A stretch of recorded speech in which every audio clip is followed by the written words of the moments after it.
Bonsoir mes petits loups. Aujourd'hui, je plonge dans l'univers de Legacy Shockers. Rencontre avec une créatrice qui façonne le kinky avec douceur, précision et un petit goût de rébellion. Comment es-tu entrée dans l'univers de la création de bijoux kinky MSDB? À la base, je faisais des bijoux pour moi. J'ai eu beaucoup de compliments de mes proches et un jour, j'ai eu une première commande en me lançant sur Instagram d'une personne que je connaissais absolument pas. Je pensais que c'était un troll, vraiment. C'est cette commande-là qui m'a poussée à me lancer. J'utilise que de l'acier inoxydable et des pierres semi-précieuses pour mes créations. As-tu une pièce signature qui représente particulièrement ton univers?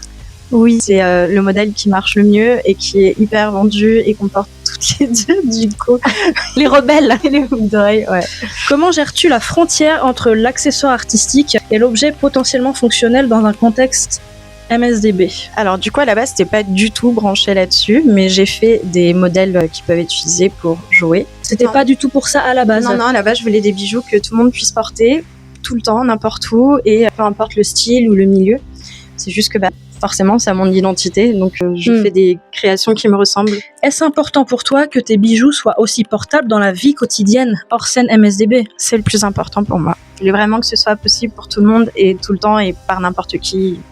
Oui, tous les styles différents, pas forcément que alternatifs. Quelle est la pièce que tu as créée qui t'a le plus marqué émotionnellement? Le modèle Raccoon, qui du coup est un chat que j'ai eu en famille d'accueil à la maison, qui était atteint d'un cancer, donc en phase terminale. Quand j'ai commencé Legacy, il était toujours avec moi pour mes créations, sur mes genoux, dans mon t-shirt et tout. Et quand il est décédé, j'ai fait son modèle. Après, toutes mes créations portent le nom d'un animal que je n'ai plus. Mais celui-ci, je crois que c'est vraiment celui qui m'a le plus touchée.